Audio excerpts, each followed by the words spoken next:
Эгерде бир качан татар халкына инкыйраз булса, мында бары тик татар халкы гына гаепле булачак менен калса.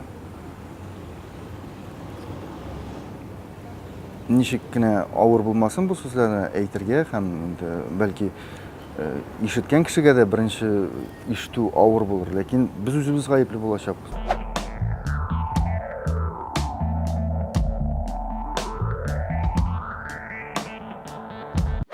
Büyük Майя цивилизацияларында үлгән нишәп татар гына бер яшәп калырга тиеш. Без кем шул кадәрле? Әгәр дә безнең хәтта үзебезгә дә ул кирәкми икән, ул нишләп кемгәдер бүтән кешегә кирәк булырга тиеш? Менә шул гына бетә икән, бетә инде нишләтәсең? Бетә икән, бетә, шуңа әйттем бит, үзебез генә гаепле булачакбыз. Үзебезнең кулда шул гына. Инкыйразын сәгате җибәргәннәр бит.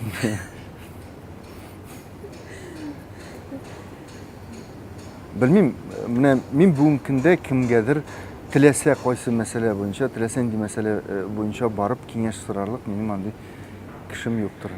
Гомум менә халык өчен авторитет булган кеше ул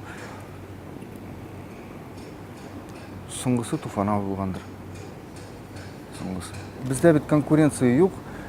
Менә китап бастыру мәсьәләсендә хәтта анда Татарстан китап нәшрияты барыбер ул монополист дип атарга кирәк һәм элеккеге кебек автор өчен сугышу юк. Ул бизнеска корылмаган. Бизнес булса, анда шул Достоевскийларны, шул башка язучыларны бит инде, хәтта безнең Тукайлар ниндидер алдан гонорар биреп куеп берелешен, аларны кайбер бийек әсәрләр шулай язылган да.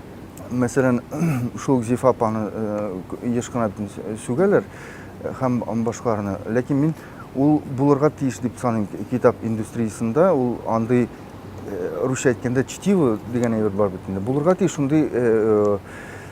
шундый китаплар, аларны бер укыйсың да, менә анда вокзалдамы, каямы, ничектер кеше бәлки кемдер шунардан башлар һәм аннарсын ниндидер тирәнрәк әдәбиятка керә. Кемнедер мәҗбүр итеп, мәсәлән, татар ясарга, аны мин гомумән аңламыйм әйберне.